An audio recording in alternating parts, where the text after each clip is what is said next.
I screamed into the empty night, begging for help, but the world pretended I didn't exist. My voice cracked against the cold air, swallowed by the wind as though even the universe itself had grown tired of listening to me. My throat burned from hours of crying out, but silence was the only response that ever came. The truth was cruel, and I felt it carve deeper into my chest with every passing moment. No one cared. Not anymore. Not about me. I was just another broken figure among the forgotten shadows of the city, a woman stripped of her dignity and discarded like I never belonged here in the first place. The streets had been my prison for far too long. Nights were worse than days, because darkness carried a weight that daylight couldn't soften. The cold wind pierced through the thin layers of clothing I had managed to cling onto, cutting into my skin like knives. My empty stomach twisted and groaned in agony, a constant reminder that I had not eaten anything more than scraps in days. Hunger made me weak, but humiliation made me feel even weaker. The humiliation of being invisible, of being reduced to nothing but a body curled up on stone, someone people avoided looking at as if eye contact might infect them with my misery. People passed me by every night, their coats pulled tightly around their bodies, their heads turned away. Some looked at me with disgust, their faces twisting like my very existence was an offense. Others wore expressions of pity, but pity was nothing more than salt in my wounds. Pity never came with help. It never came with a hand reaching out or a voice asking if I was all right. It came with quickened steps, with eyes darting away, with silence. Kindness seemed to have vanished from the world altogether, at least in the world that I lived in. I remember watching their shoes more than their faces, expensive leather boots clicking against the pavement, sneakers flashing with colors that probably cost more than anything I'd owned in years. Their steps echoed with purpose, direction, a life that was moving forward. And there I sat, anchored to the ground, forgotten, abandoned, and utterly alone. Sometimes I would whisper to myself that I used to walk like that once too, that I had a place to go, that I had been someone before this city chewed me up and spat me out. But no one believed the whispers of a woman who looked like me now. Not even I believed them anymore. My tears blurred the city lights above me, making them look like stars scattered across a fogged-up sky. They weren't stars, though. They were reminders of how close I was to people who were living lives I could no longer touch. Behind those glowing windows were families eating warm meals, children laughing, lovers arguing, people living. And here I was, beneath those same lights, pressed against a wall like I didn't deserve to belong to the same world. The bitterness inside me grew heavier each time I tried to remember when it all went wrong. I used to have a home. I used to have warmth. I used to have a future that I believed in. Now, I had nothing but the ache of my body and the emptiness of my soul. The nights were always the hardest because the silence forced me to face the truth. No one was coming to save me. I had cried for help too many times, and the world had decided that my voice was not worth hearing. But that night was different. That night, the wind seemed to pause, and even though my cries were as desperate as always, I felt something shift. My voice echoed down the alleyway, and I noticed that it didn't just vanish into nothingness. It landed somewhere. I heard the faintest scrape of footsteps that didn't rush past me like they always did. They slowed down. I froze, my heart thudding painfully inside my chest. Fear and hope collided in my veins, leaving me trembling. Countless people had walked by before, never once stopping, never once breaking their stride. But now, for the first time in what felt like forever, someone had actually paused. I wiped my tears with the back of my filthy sleeve, my breath shaky, my throat aching from words that had been ignored too many times. The sound of shoes against the concrete grew closer. I dared not lift my head at first. I thought maybe I was imagining it. Maybe the cruel tricks of desperation were playing games with me again. But the shadow stretched longer in front of me, growing darker under the dim glow of the streetlight. Someone was standing there, their outline hovering over me like a question mark I didn't know how to answer. I slowly tilted my head upward, terrified of what I might see. Was it another stranger ready to yell at me to move? Was it someone who thought it was fun to mock people like me? To laugh at the wreckage of another human being? Or Was it possible that this time, it was something different? My voice caught in my throat, too fragile to call out again, too afraid that breaking the silence would scare away the only person who had cared enough to stop. The figure didn't move right away. They just stood there, watching me, as though deciding something important. The moment stretched on unbearably, filling me with dread and anticipation all at once. I couldn't take it anymore.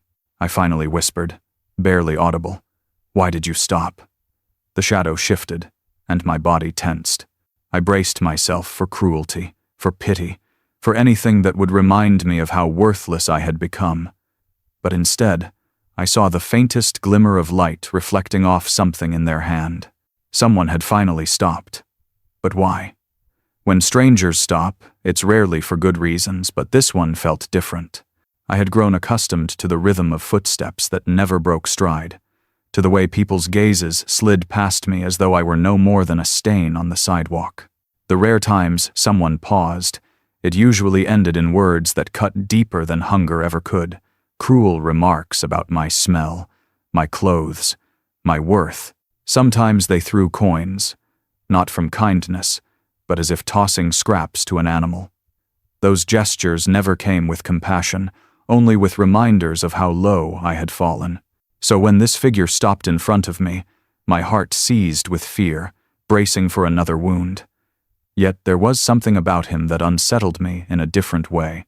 His presence felt heavy, not in the way of danger, but as though he carried the weight of unspoken truths. The air around him shifted, almost slowing time, and I could feel the quiet power of someone who had decided to stand still when the world told him to keep moving. My eyes hesitated to rise fully toward him, but when they did, I found not the disgust I expected, nor the pity I loathed. His eyes carried mystery, shadows of secrets I could not yet grasp. But they held no judgment. They were not cruel, not condescending, but they were not warm either. They simply watched me, steady and unflinching, as though he could see beyond the dirt, the shame, the layers of despair that had become my second skin. The silence between us grew louder than any words could have been. He did not speak. He did not move away. He did not even shuffle in discomfort the way most people did when forced to look at someone like me. Instead, he stood grounded, calm, unshaken, like a man who had come here for a reason he himself had already decided long before this moment. I felt my breath quicken, my chest rising and falling too fast, because my mind could not understand what was happening. Every instinct I had told me this was unusual, that this man was not simply another passerby who took pity on me for a second too long. Fear and hope wrestled violently inside me. Part of me wanted to push him away, to spit words before he could hurt me, to shield myself from whatever cruel game he might be playing. But another part of me, a buried part that still remembered what it felt like to be seen, wanted desperately to believe that maybe this time it was different. My heart raced so hard I thought it might burst, because the possibility of kindness was almost scarier than cruelty. Cruelty, at least, was predictable. His silence dragged on, and I felt the weight of his stare pressing into the pieces of me I usually kept hidden. My mind spun with questions I didn't dare ask. Who was he? Why had he stopped? What did he want from me? There was no charity in his posture, no arrogance in his stance, no visible reason for why he remained there.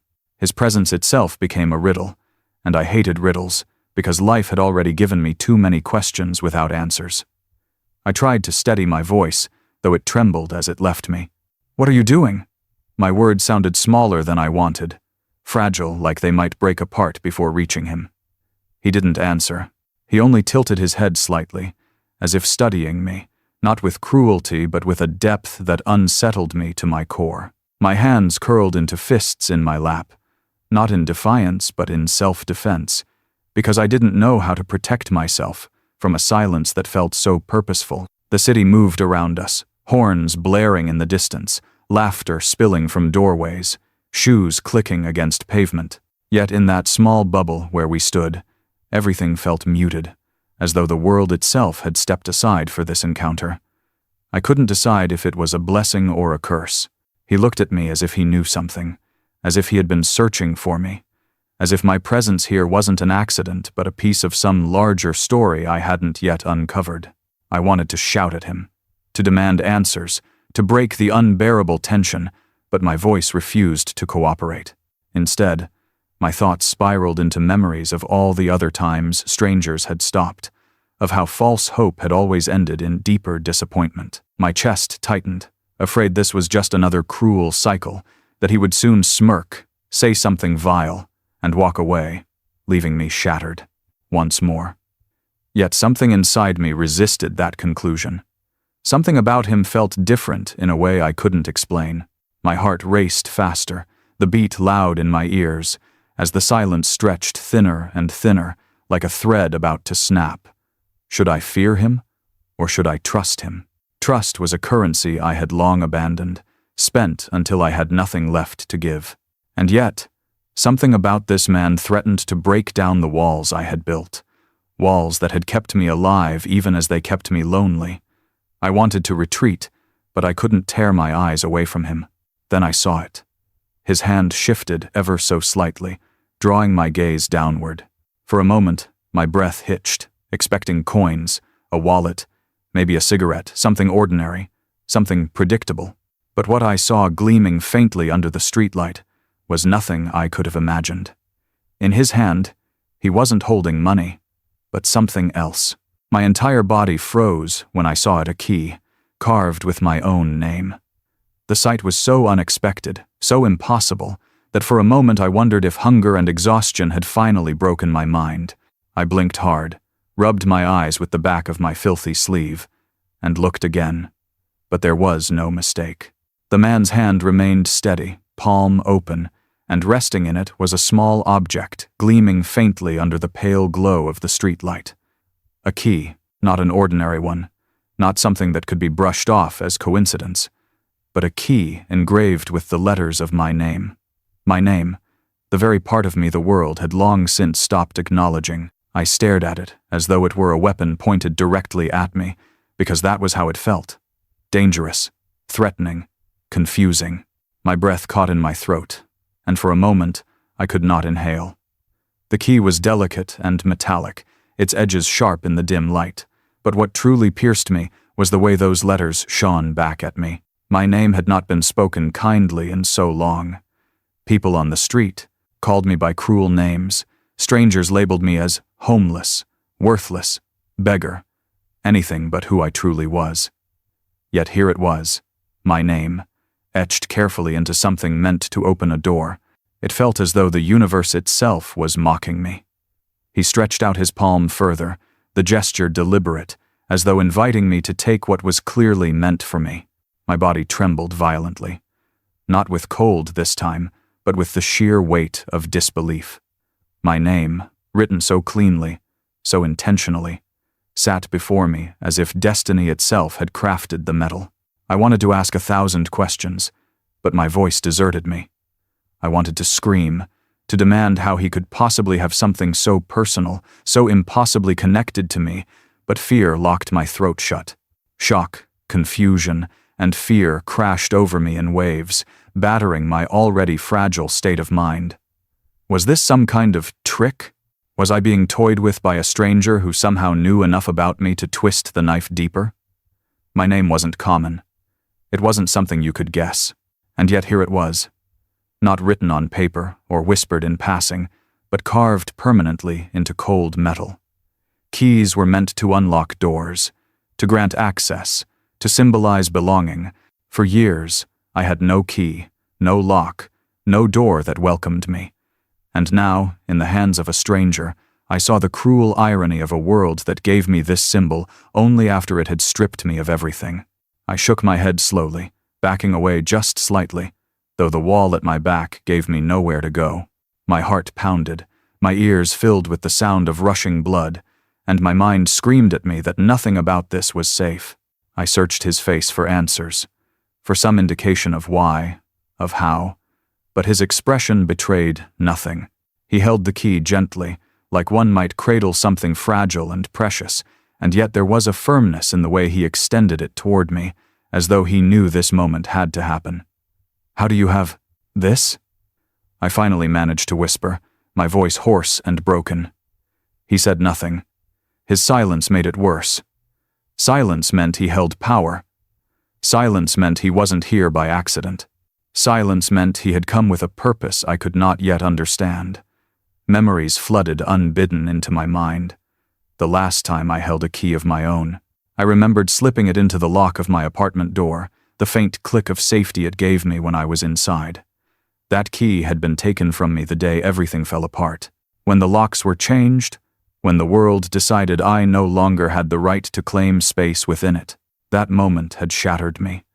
And every night since then, I had been haunted by the absence of something as simple as metal between my fingers. And now, this stranger was offering me one again. But not just any key, one branded with my very identity. The weight of it from afar was unbearable, so I could not even begin to imagine what it would feel like in my hand. Part of me longed to reach out, to curl my fingers around it, to believe for even a second that maybe I was being given a chance at something beyond this cold street. But the other part of me screamed in terror that it was a trap, that nothing good could possibly come from this, that I would only end up more broken than I already was if I dared to take it. I glanced up at him again, desperate for clarity, but his gaze remained steady, unwavering, as though he had all the time in the world for me to decide. That steadiness only unsettled me further. Nobody waited for me anymore. Nobody gave me choices. People hurried past, leaving me in the dust of their importance. But this man, he waited. My hands shook so violently that I pressed them against my knees to still them. The cold pavement beneath me seemed to pulse with my panic. My name, my past, my pain, all of it seemed tangled in that tiny piece of metal, and I was terrified of what unlocking it might reveal. I could not shake the feeling that this key was more than just an object. It was a message. It was a question. It was an answer I wasn't sure I was ready for. I wanted to believe it was hope, that maybe this was a gift from fate, but hope was the most dangerous poison I knew. Hope lifted you up only to let you crash harder when it vanished, and I couldn't afford another fall. Not now, not when I was barely clinging to the ruins of myself. My throat tightened as I stared at the gleam of my name, staring back at me. I was terrified of it, as though touching it might shatter whatever fragile pieces of survival I had left. My entire body screamed in resistance, my instincts telling me to back away, to reject this bizarre offering before it consumed me whole. I hesitated, too terrified to even touch it. That key drags me back to a time I had tried so hard to forget. My trembling eyes lock onto the letters of my name carved into that small piece of metal, and in an instant, it feels as though the walls of the present crumble around me, exposing me to ghosts I had buried deep inside my chest. I do not want to remember. I have fought too long to silence those memories, to drown them beneath the noise of the streets and the ache of hunger. But this key, sharp and gleaming, slices through my defenses with merciless precision, forcing me to relive the moments that turned me into the woman sitting on this frozen sidewalk. There was a time I belonged somewhere. I had a family, a roof above my head, a life filled with plans, laughter, and the illusion of safety. My mother's laughter still echoes faintly in my ears if I close my eyes, a sound like sunlight on glass, warm and pure. My father's hands were strong, carrying both discipline and love. I once believed that no matter what storms raged outside, inside those walls I was safe, protected. I had my own room with walls painted in colors I chose, a window that let in the morning sun, and yes, a key that fit into the front door, a key that symbolized my place in that world. But life is cruel in ways you never anticipate. It does not snatch everything from you all at once.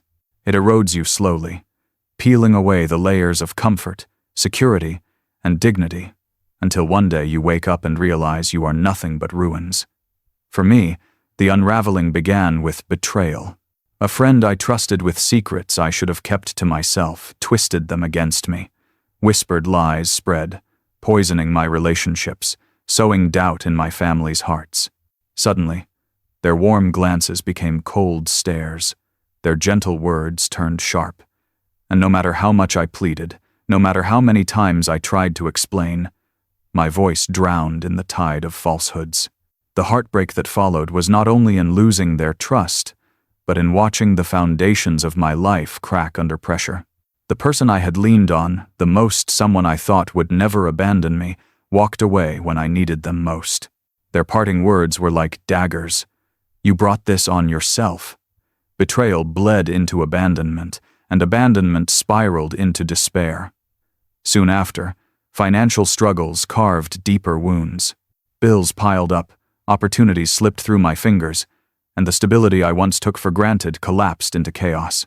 My family distanced themselves, ashamed or perhaps unwilling to carry the burden of my mistakes. The home that had been my sanctuary turned into a battlefield of silence and unspoken accusations. And then came the day I will never forget. The day I stood at the front door, my belongings stuffed into a bag, the key in my hand no longer opening the lock. They had changed it, locking me out of the life I once called mine. That sound, the click of a key refusing to turn, is the sound that has haunted me more than any insult or rejection. In that instant, I was no longer a daughter, no longer a part of something bigger. I was a stranger standing outside my own past, watching it close its doors forever. From then on, keys became symbols of pain. Each one reminded me of doors I could no longer enter, lives I could no longer claim, and futures that had slipped through my grasp. When I first found myself on the streets, I thought it would be temporary. I told myself I was strong enough to find a way back, that this was only a chapter, not the whole story. But the streets have a way of grinding down even the strongest souls. At first, I slept in shelters, then in corners of train stations, then wherever the night allowed. Dignity peeled away layer by layer. People stopped looking me in the eyes. I stopped looking in mirrors. The woman I had been became a ghost, and the ghost became a beggar. Invisible, unwanted, unworthy. I survived, but survival came at a cost. Each day chipped away at hope, each night stretched endlessly with fear. And as the years blurred together, I tried to bury the memories of who I had once been because remembering only made the ache sharper. It was easier to pretend that I had always belonged to the streets, easier to forget that I once held keys of my own. And now here it was, a new key, one that bore my name. Its presence feels like a cruel reminder of everything I have lost, a mocking whisper from fate that dares to tell me I still belong somewhere. I do not know whether to laugh or to weep, because I have learned the hard way that nothing comes without pain. What if this key opens another door only to slam shut again? What if it is nothing but another trick, played by a world that enjoys dangling hope in front of the broken, just to watch them fall again? I want to throw it away, to spit at it, to scream that I no longer believe in doors or locks or belonging. Yet my body betrays me, my eyes refusing to leave it, my heart thudding as though it already knows this object is not just metal. It is a story. It is a piece of my destiny that has been waiting, hidden in the shadows. Until this moment, I close my eyes, trying to shut out the storm of memory, but the images refuse to fade. I see my mother's face the day she told me to leave, her eyes hard with disappointment. I hear the final click of that door as it closed behind me, cutting me off from the warmth of family and the safety of home. I feel again the sting of betrayal, the collapse of trust, the gnawing hunger of nights spent on concrete. All of it coils together inside me, wrapping around my ribs, squeezing tight. And then I open my eyes, and the key is still there, glinting faintly in the stranger's hand. My name shines back at me, stubborn and undeniable, and I realize I cannot ignore it. It is a part of me, whether I want it to be or not. This key carries something I cannot yet explain, but I know with a certainty that terrifies me. It is tied to my story. But deep down, I know. This key must belong to my story. I demanded answers. But his silence was louder than words. My voice cracked as it left my throat, raw with desperation, trembling with a need I could no longer suppress. Where did you get this? Who are you? My questions shot into the night air with the force of years of bottled pain, but they seemed to bounce uselessly off the man's steady gaze. He did not flinch. He did not move away. He only stood there, holding that key between us as though it carried more weight than both of our bodies combined. I wanted to scream at him, to shake his shoulders, to demand that he explain what cruel joke he was playing, but my body remained frozen. The world around us blurred the cars on the road, the lights in the windows above, the footsteps of people passing in the distance. Everything seemed to fade into insignificance while I was trapped in the heavy silence he had created. It was unbearable. The way he simply looked at me, calm and unmoved, as though he knew something I didn't and was waiting for me to realize it myself. Finally, after what felt like an eternity, his lips parted. His voice was low, steady, carrying no emotion, and yet it struck me harder than if he had shouted. He whispered only one sentence. "This is yours." Those 3 words cut into me like glass. Simple, unadorned, and final. He offered no explanation, no story, no justification. Just a fact, as though it were the most obvious truth in the world. My heart hammered in my chest, my pulse screaming in my ears. This is yours. How could it be mine? I had nothing. I owned nothing. My life was stripped of possessions, of identity, of worth. The only things that belonged to me were the rags on my body and the scars carved into my soul. Yet here he was, telling me that this strange, impossible key, engraved with my name, belonged to me. His calmness frightened me more than anger ever could. I had endured anger before. I knew the sharpness of words hurled like stones, the heat of voices raised in judgment, the sting of insults meant to reduce me to less than human. But this man's calm was something different. It was steady, unshaken, unnerving. It carried no cruelty, but it carried power. He wasn't trying to convince me. He wasn't pleading for me to believe him. He was certain. That certainty terrified me, because certainty meant he knew something I didn't. My throat tightened as I tried to speak again, to demand more, to force him to unravel the mystery he dangled in front of me, but the words died before they left my lips. It was as if he had silenced me without lifting a finger, as though those 3 words had stolen the air from my lungs. All I could do was stare, caught in the storm of questions that threatened to consume me.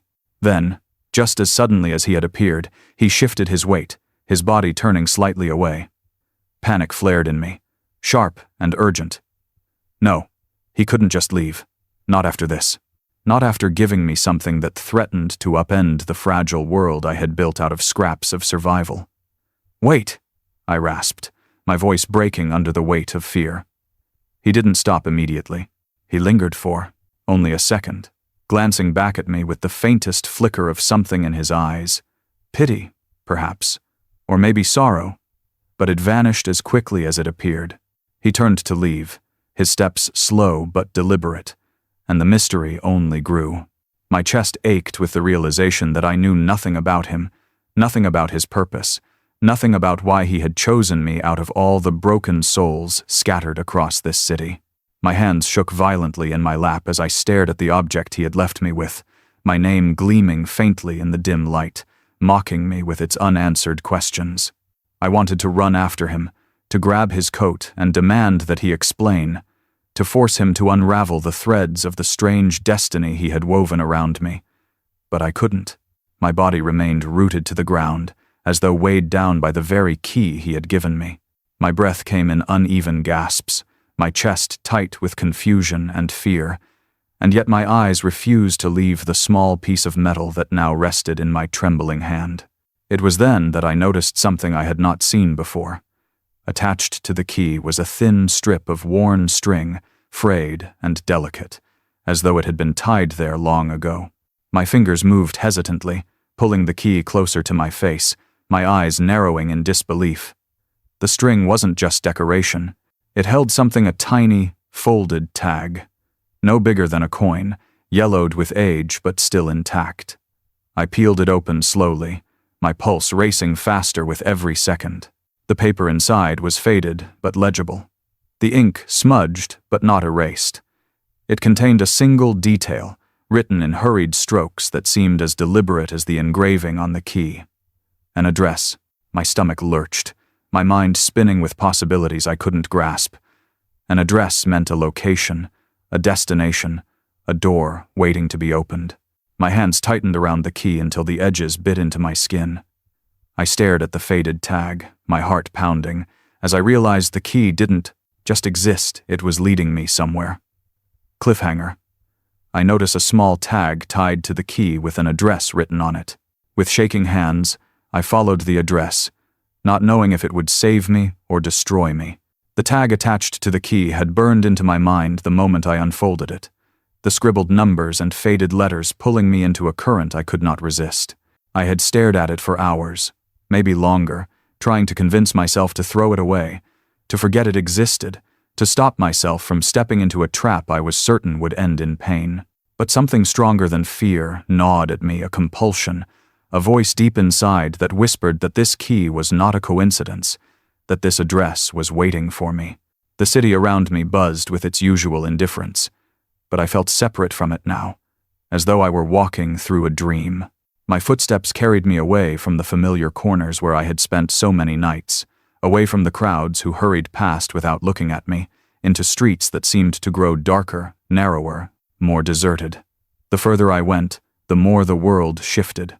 The bright lights of the city dimmed, replaced by flickering lamps that barely fought back the shadows. The pavement cracked beneath my shoes, weeds sprouting in places where life had been forgotten. The smell of damp and rust clung to the air, heavy and oppressive. I tightened my grip around the key, feeling its cold edges press into my palm as though reminding me it was real. My mind spun with questions I could not answer. Who had left this for me? Why here? Why now? Every step forward was a battle against the urge to turn back, to run into the safety of hopelessness, because hopelessness at least was familiar. Hope was dangerous. Hope set you up for devastation. The address led me deeper into the forgotten veins of the city, places most people never dared to walk. I passed rows of abandoned buildings with shattered windows, their facades crumbling with neglect. Graffiti marked the walls like scars, layers upon layers of color telling stories of those who had once claimed these ruins. Rats darted across the alleys, their tiny claws scratching against stone, reminding me that I was not completely alone, though the company was far from comforting. Finally, after what felt like hours of wandering, I reached the end of a narrow alleyway. The path dead-ended into a wall that looked ordinary at first, but then my eyes settled on it, and I saw it. A door. Rusted, weather-beaten, its paint peeled away by years of rain and wind, the wood swollen and cracked. It stood there almost defiantly, as though daring anyone to try and open it, and across its surface, a heavy lock hung, thick with corrosion, as though it had not been touched in years. My heart began to pound, louder than the city around me, louder than the faint sounds of traffic in the distance, louder than the echo of my own footsteps that had followed me here. I could feel each beat in my throat, in my fingertips, in the soles of my feet. This was it. The place the stranger had led me to, the destination my name had been etched into. But I could not understand why. What could possibly be waiting for me behind a door like this? I approached slowly, each step heavier than the last, as though the air itself thickened the closer I drew to it. The silence of the alley pressed against me, amplifying the sound of my uneven breathing. My hand shook violently as I lifted the key, holding it in front of me like a weapon and a lifeline all at once. The metal glinted faintly in the low light, the letters of my name catching the glow and throwing it back at me. I reached the lock. My fingers hesitated, trembling so badly I nearly dropped the key. Fear clawed at me, whispering that opening this door would unleash something I wasn't prepared for, something that might break me beyond repair. But another voice whispered louder, telling me that I had come too far to turn back now, that the answers I had begged for all these years might lie just inches away. I pressed the key against the lock, the cold metal sliding into the rusted opening. The resistance was immediate, the old mechanism protesting against my intrusion. My chest tightened, and I bit down on my lip, forcing my hand to keep steady. The scrape of metal against metal echoed in the silence, sounding louder than a scream, each twist of the key sending shivers down my spine. I closed my eyes for a moment, my breath ragged, my mind filled with flashes of every door I had ever been shut out from. My childhood home, the apartment I had once rented, the shelters that had turned me away when they had no room. Doors had always been barriers to me, reminders that I did not belong. But now, with this single key, I was standing at a threshold I had not been invited to, and yet was told belonged to me. The lock resisted one last time, groaning under the weight of years of disuse. My palms grew slick with sweat, my grip tightening until my knuckles whitened. Every nerve in my body screamed at me to stop, but I could not. Something in me knew this moment mattered more than any that had come before. Then, with a sudden jolt, I felt it. The lock clicked open. I expected emptiness. But what I found was a room that felt alive. The hinges groaned as the door surrendered to the key's command, swinging open with a heavy sigh that echoed through the alley like the exhale of a ghost. My body stiffened, every muscle bracing for the smell of decay, the sight of darkness, the confirmation that this was nothing more than another cruel joke played by fate. For years, doors had meant rejection, abandonment, and pain. This one was supposed to be no different. Yet the moment the gap widened and the shadows receded, a warmth spilled out, subtle but undeniable, brushing against my skin like the memory of comfort I had long ago buried. The light was soft inside, not harsh or blinding, but the kind that seemed to wrap itself around the furniture and walls, making everything glow with a quiet invitation. My eyes adjusted slowly, widening as disbelief took hold of me. Instead of bare concrete and dust, the space revealed itself to be furnished and alive with detail. A rug stretched across the wooden floor, its colors faded but intact. A chair, cushioned and soft, sat near a small table as though waiting for someone to sit and rest. Shelves lined the walls, filled not with dust and cobwebs, but with books, trinkets, and objects that spoke of a life carefully lived within these walls. And then, almost too much for me to bear, a blanket lay folded neatly across the back of the chair, clean and soft. The kind of blanket that promised warmth without asking for anything in return. The smell hit me next. Not the stench of rot or mildew, but the faint, intoxicating scent of food. It lingered in the air like a promise, subtle yet undeniable. My stomach, which had long grown used to silencing itself with hunger, clenched violently at the recognition.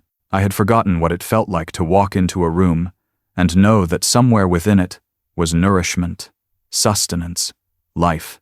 Tears burned at the corners of my eyes as the scent wrapped around me, pulling me deeper inside. My hands trembled uncontrollably, and I stumbled forward, my legs unsteady as though I were learning to walk for the first time. Each step sent a shiver up my spine because none of it made sense. How could such a place exist here, hidden away behind a door I had been led to by a stranger who spoke in riddles? And more importantly, why did it feel so familiar? The air carried a sense of belonging I could not explain, like stepping into a dream I had half forgotten. I ran my hand across the back of the chair, my fingertips tracing the fabric. It was real. The softness beneath my touch was undeniable, and for the first time in years, I felt the texture of something that wasn't rough pavement, stiff cardboard, or the cold stone of the streets. My throat constricted with a sob I tried to swallow, but it escaped anyway, cracking the silence of the room. The sound startled me, reminding me that I was intruding. Yet at the same time, it felt as though the room welcomed my grief, as though it had been waiting for me to release it. My eyes darted around the room, desperate to take it all in, to memorize every detail before it could vanish like a cruel illusion. A lamp sat in the corner, its shade tilted slightly, casting a warm pool of light across the wall. Curtains hung by a small window, their edges swaying gently in the faint draft that whispered through the cracks. It wasn't just a room, it was a home, fragile yet undeniable, a sanctuary in the middle of a world that had offered me nothing but coldness for so long. And then I saw it. On the table, just beyond the chair, rested a framed photograph. My steps faltered, the air thickening in my lungs as though the very sight of it was too heavy to bear. The frame was modest, simple wood polished to a gentle shine, But what mattered was the image trapped behind the glass. I froze at the edge of the table, my body refusing to move closer, as though part of me already knew that whatever lay within that frame would unravel me. The edges of the photograph caught the light, pulling my eyes forward against my will. My breath quickened, my chest heaving as I took the final steps toward it. My fingers hovered above the frame, shaking violently, but I couldn't bring myself to touch it. I leaned closer, the image sharpening before me, and the world seemed to fall silent, every sound from outside vanishing into nothingness. The moment I saw the picture, my breath stopped. That photograph pulled me back into a life I thought was gone forever. The moment my eyes landed on the faces frozen behind the glass, my heart lurched violently in my chest, as though it were trying to break free from the weight of memory pressing down on it. My breath caught in my throat, and for a long, terrifying moment, I could not inhale. I stood rooted to the spot, unable to look away, my vision blurring with tears that rose unbidden. The photo was not a stranger's keepsake, not some random artifact left behind by chance. It was a piece of me, a fragment of a story I had buried so deep I had convinced myself it no longer existed. The faces stared back at me with smiles I remembered too well. My mother's soft eyes, always filled with warmth and an unshakable belief that I could weather any storm. My father's stern but gentle expression, the quiet strength in his jaw, the kind that made me feel protected even when the world outside seemed threatening. And then there was me, younger, brighter, untouched by the weight of betrayal and loss, my smile unguarded, my eyes alive with dreams. Alongside us were friends' faces I had once trusted, people who had been the anchors of my youth, laughter etched into the photograph like it had been meant to last forever. But forever had been shorter than I imagined. Memories surged back like waves breaking a dam, flooding my mind with images and sounds I thought had been erased. I heard the echoes of dinners around the table, voices overlapping in stories and laughter, the clink of cutlery against plates, the smell of food that had been made with love, not obligation. I felt again the warmth of hugs that had wrapped me in safety, the gentle scolding of my father when I faltered, the way my mother's hand smoothed my hair when life's sharp edges left me bleeding. I saw myself in those days, not broken, not forgotten, but alive, vibrant, filled with a future I had once believed was within my grasp. And then, as quickly as the warmth came, the darkness followed. The betrayals, the whispers, the loss of trust that corroded everything I held dear. I saw faces that had turned away from me when I needed them most, eyes that had once shone with love but had become cold, lips that had once spoken encouragement but now spit judgment. I saw the home that had shut me out, the door that had locked me away from everything familiar, and the loneliness that had swallowed me whole. All of it was there, pressed against me with brutal clarity, summoned by the single sight of that photograph.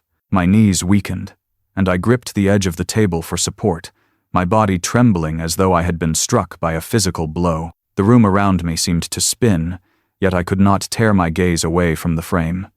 This was not random. This was not coincidence. A stranger could not have chosen this photo at random. No, this was intentional. This room, this door, this key, it was all tied to me. The realization was as thrilling as it was terrifying. If this space was connected to my past, then it meant someone had been watching. Someone had been keeping pieces of me alive even when I had tried so hard to bury them.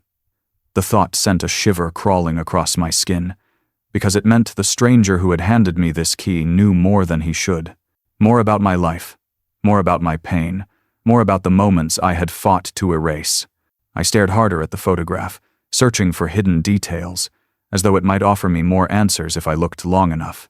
My younger self's smile taunted me, reminding me of the person I once was, and the person I no longer recognized in the mirror. I wanted to reach into the glass, to touch that girl, to warn her of the storms ahead, to tell her that every face around her in that picture would one day become a memory sharper than knives. But the frame only reflected back my broken, hollowed-out reflection, layered over the brightness of my past like a cruel contrast. The room itself seemed to hum with significance now. Every object, every detail, felt deliberate, like carefully chosen threads woven together to create a tapestry of my life. The blanket folded over the chair, the books stacked neatly on the shelves, even the faint smell of food lingering in the air, it all whispered of home, of belonging, of a life I had lost. It was not just a shelter. It was a reconstruction of something I once had, a recreation of memories meant to remind me of where I came from. Fear and wonder twisted inside me until I could no longer tell them apart. Part of me wanted to collapse, to curl up on the floor and weep for everything that had been stolen from me. Another part wanted to rage, to demand why this room existed, why someone thought it necessary to drag me through my past when I had fought so hard to leave it buried. And beneath all of it, a deeper question pulsed relentlessly: who had done this? My mind returned to the stranger, the way he had stood silently before me, his gaze steady, his words scarce but piercing. "This is yours." That was all he had said, but now I understood that he had meant more than just the key. This room, this photograph, this painful resurrection of my past, it was mine, or at least tied to me in a way I could not yet comprehend. He had led me here, deliberately, which meant he knew me. He knew who I had been, and he knew the life I had lost. My skin prickled with unease. How long had he known? How much had he seen? Had he been following me in the shadows, watching as I begged for scraps, as I curled into doorways for warmth, as I wept into the night for a mercy that never came? The thought was unbearable, and yet undeniable. This was not coincidence. I pressed a trembling hand to the photograph, the glass cold against my skin, and whispered a question into the silence of the room, though no one was there to answer. Why? My voice cracked, breaking under the weight of grief and confusion. Why show me this now? But the room remained still, the only sound my ragged breathing, the only reply the accusing stares of the faces trapped in the frame. One thing was certain now: the stranger's silence had not been meaningless. He knew exactly what he was doing when he gave me the key. He knew exactly what he was leading me toward. And if he knew this much, if he had this photograph, this room, this piece of my life, cliffhanger, if he knows this much, who exactly is he? When he finally returned, the truth cut deeper than I expected. I had been sitting in that room for what felt like hours, my body rigid on the edge of the chair, my eyes locked on the photograph, as though it might shift if I looked away. Every creak of the old walls, every sigh of the wind against the window made me jump, my heart racing with anticipation and dread. I knew he would come back. I could feel it in the stillness of the room, in the way it seemed to wait with me. And when the door finally groaned open again, my breath caught in my throat. The stranger stepped back into the room with the same steady presence that had unnerved me from the beginning. His eyes scanned the space as though confirming that I had seen what I was meant to see, and then his gaze settled on me. I wanted to leap to my feet, to demand everything at once: who he was, why he had chosen me, how this place existed, but my body betrayed me, pinned in place by the weight of his silence. At last, he spoke, and his words were like stones dropping into the still waters of my heart. He revealed that he had been searching for me for years. My mind reeled, struggling to comprehend. Searching? For me? Nobody searched for me. Nobody cared enough to wonder where I had gone, not after I had been cast out, not after I had been reduced to nothing more than a forgotten figure on the streets. Yet, here he stood, telling me that I had been sought, as though my existence mattered to someone beyond myself. I narrowed my eyes, suspicion sharpening the edges of my fear. Why? My voice was hoarse, brittle, but it carried the desperate demand of someone who had lived too long in the dark. Why would you search for me? Who are you? He shifted, his face tightening as though my questions pressed against wounds he had carried too long. His answer came slowly, each word deliberate, as though weighed down by years of silence.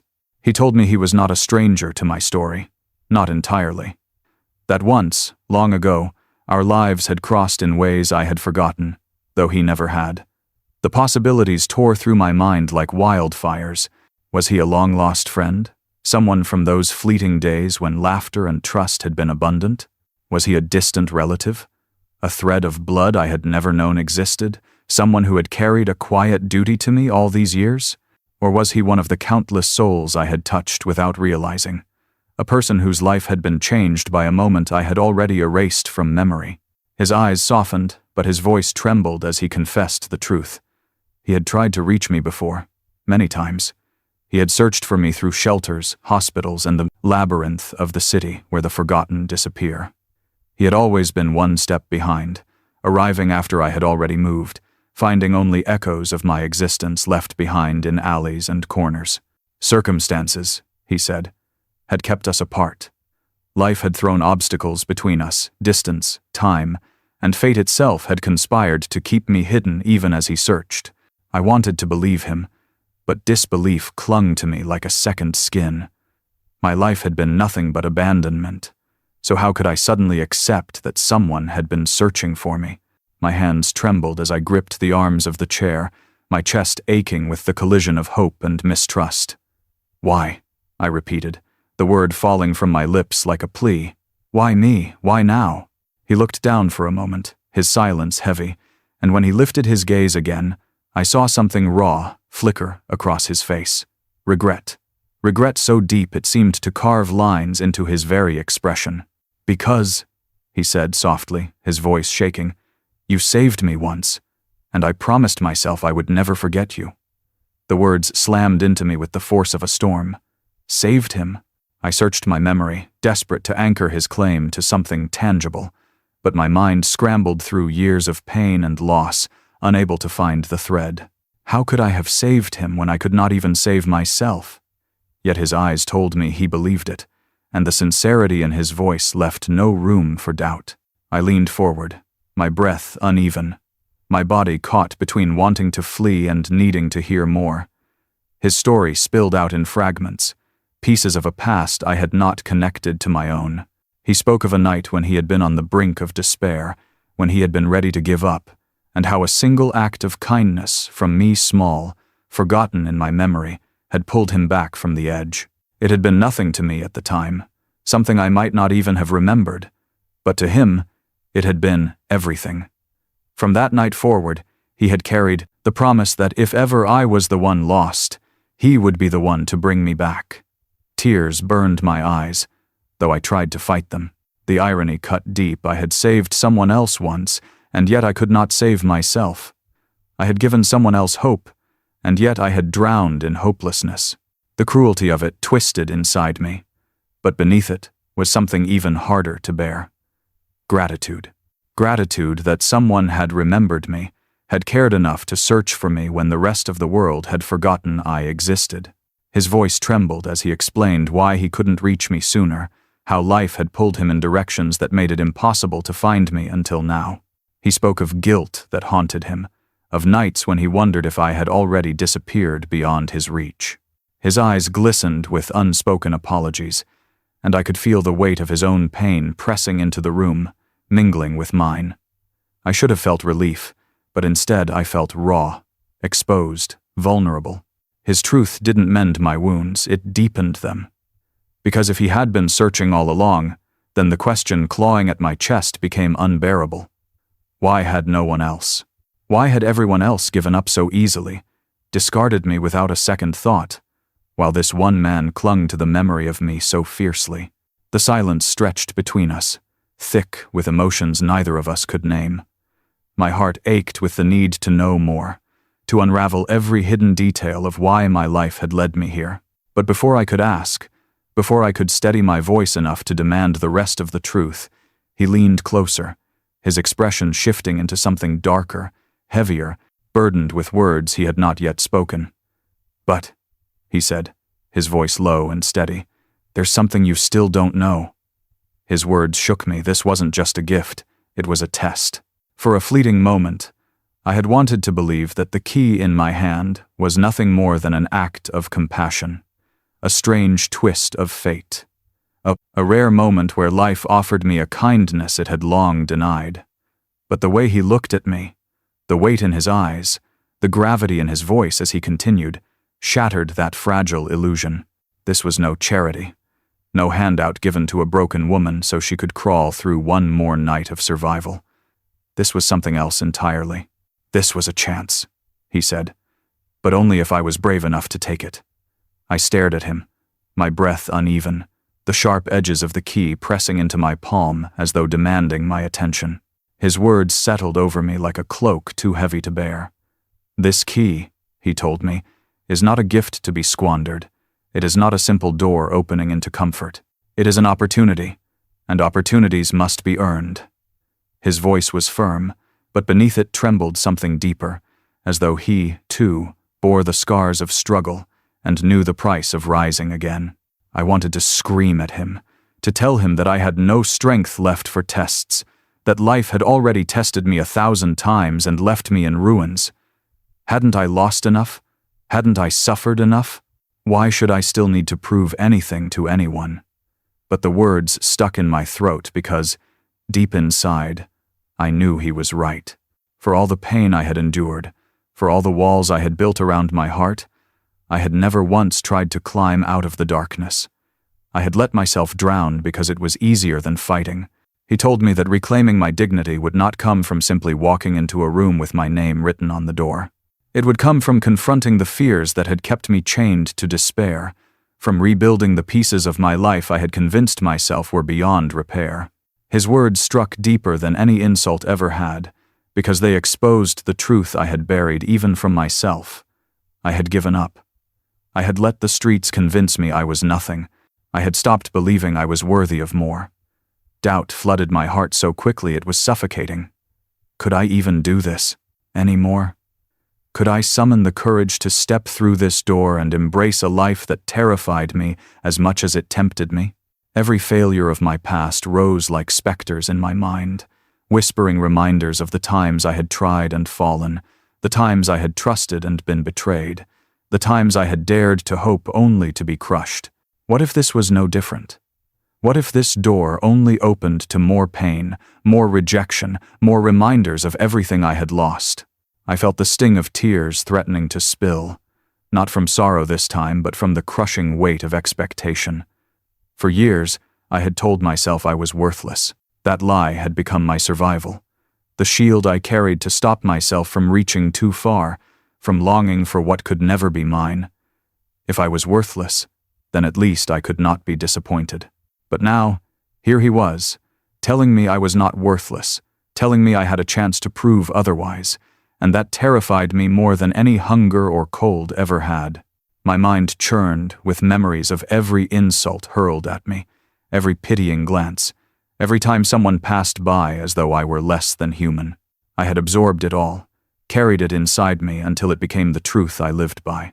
And now, this stranger was daring to shatter it, daring to hand me a key not just to a door, but to a life I no longer believed I deserved. He leaned closer, his voice quiet but piercing. This is your moment. No one else can decide for you. You either choose to stay in the shadows of your past or step forward into the possibility of something greater. But make no mistake, this is not easy. This door will not erase your pain. It will not erase the years you have lost. It will not fix what has been broken inside you. That work is yours to do.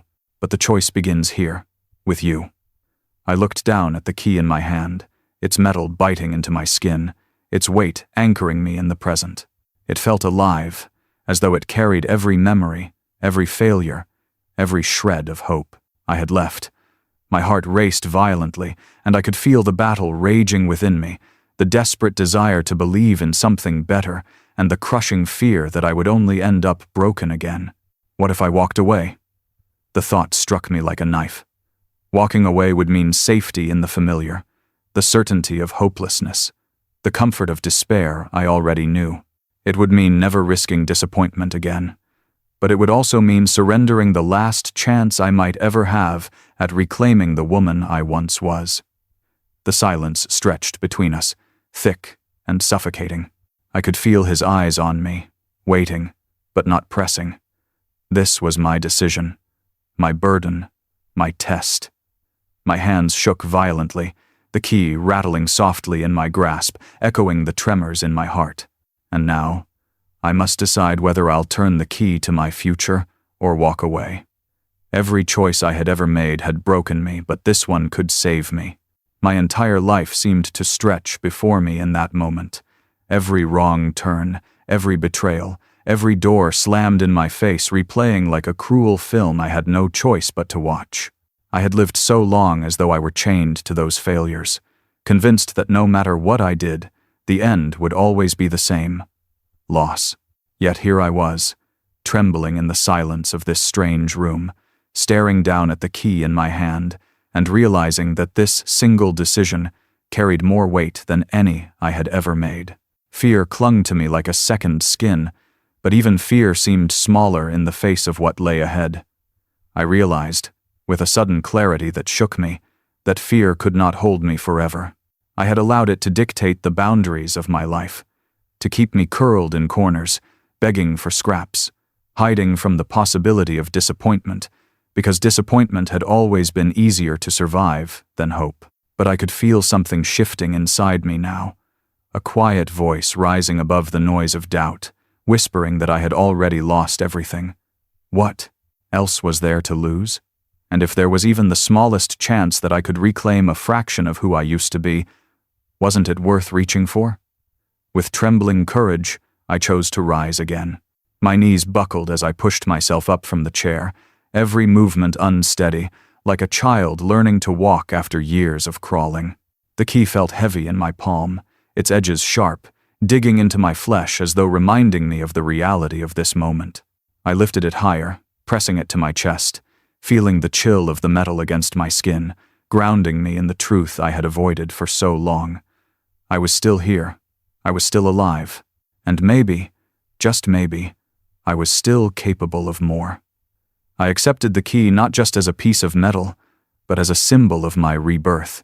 It was no longer simply a tool to unlock a door, but a promise, a challenge, a declaration that I refused to remain the broken woman the world believed me to be.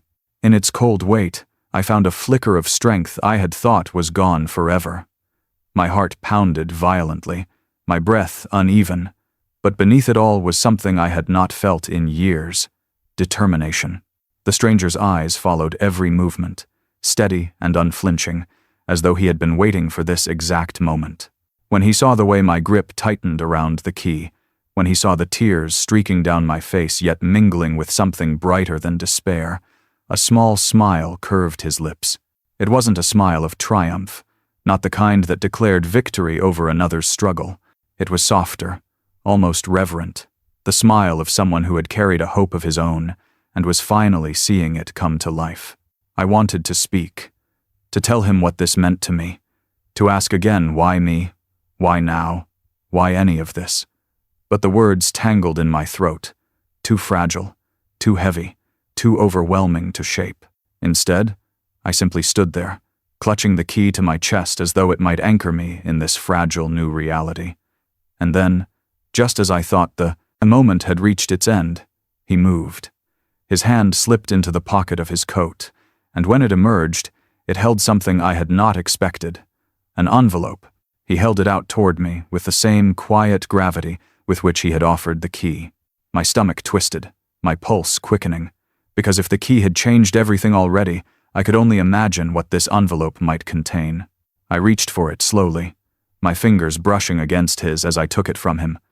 The paper felt rough, thick, sealed tightly, as though whatever lay within it had been kept safe for years. My hands shook as I turned it over, staring at the unfamiliar handwriting scrawled across its surface. No name, no address, no explanation, just the envelope itself, heavy with unspoken meaning. The stranger's expression shifted slightly as he watched me hold it. His eyes darkened, filled with a weight I could not decipher, as though he knew the contents would cut deeper than anything he had revealed so far. My chest tightened, my breath catching as I clutched the envelope tighter against my trembling body. This was no longer just about a key, or a room, or even a second chance. This was something else, something larger, something hidden. I could feel it pressing against me, whispering from within the paper that whatever truth waited inside would not only change the way I saw this moment, but the way I saw my entire life. The silence stretched between us again, heavy and suffocating, filled with the tension of what was still unspoken. My hands trembled as I traced the seal with my fingertip, terrified to open it, terrified not to. My heart screamed for answers, but my body recoiled from the pain I knew they might bring. The stranger didn't speak, didn't explain, didn't reassure. He only stood there, watching, waiting, as though he knew the choice to open it was mine alone, just as it had been with the key. I lowered myself slowly back into the chair, clutching the envelope in both hands, my vision blurring as tears welled once more. My entire body trembled with the weight of the moment. I could not escape the truth. This envelope held something meant for me, something that had been waiting all along. I pressed it to my lap, staring down at the seal, my mind racing with every possibility: letters from the past, documents that proved a truth I had never been told, words from people I thought had abandoned me forever. I closed my eyes, drawing in a shuddering breath, and when I opened them again, the envelope was still there, heavier than ever, a storm wrapped in paper. And then it struck me: whatever was inside, it would change everything. Cliffhanger. Inside is something that changes everything. For the first time in years, I didn't just have hope, I had a home. The envelope trembled in my hands, its weight far greater than the paper inside it should have allowed. My pulse thundered in my ears as I tore at the seal, the sound of ripping paper echoing like thunder in the quiet room. The stranger remained still across from me, his gaze steady, but I could feel his anticipation mingling with mine, a silent tension that stretched between us like a thread ready to snap. Inside were several sheets of paper folded neatly, yellowed slightly with age but perfectly preserved. My fingers shook as I unfolded them, my eyes scanning the first page, my breath catching in my throat as the words came into focus. Legal documents, deeds, contracts, and then, at the top of the page, in clear, undeniable ink, I saw it. My name. Not the cruel names strangers had thrown at me on the streets. Not the broken labels I had carried like shackles for years. My true name, written, formally, properly, carefully, on documents that declared ownership. Ownership of this place. Ownership of this room. These walls. This sanctuary that had been hidden away like a secret waiting for me to claim. The house. This entire building. Was mine. I dropped the papers onto my lap as though they had burned me, my chest heaving with sobs I could no longer contain. Tears blurred my vision until the words melted into shapeless ink, but I didn't need to read them again. Once was enough. It was real. The home I had thought was lost forever. The sense of belonging I had mourned like a death was no longer a dream dangling out of reach. It was here, in my hands. In my name, proof that I was not forgotten. My body shook violently, racked with emotions too powerful to contain. Years of rejection, years of hunger, years of invisibility poured out of me in trembling gasps and sobs. Relief washed over me first, sharp and overwhelming, like air filling the lungs of someone who had been drowning for far too long. Then gratitude followed, fierce and unrelenting, as though my soul itself bowed beneath the weight of it. Gratitude not only for him, the man who had placed this miracle in my hands, but for life itself, for the chance to believe again, for the proof that even in the darkest corners of the world, kindness had not been extinguished. I pressed my shaking fingers against my name on the page, tracing the letters as though afraid they might vanish if I blinked. The tears came harder, spilling freely down my face, my sobs filling the room with a sound I had not heard in myself for years. Joy. Pain still lingered. Sorrow still clawed at me. But underneath it all, there was joy. I whispered thanks, my voice cracking, the words fragile but true. "Thank you," I said.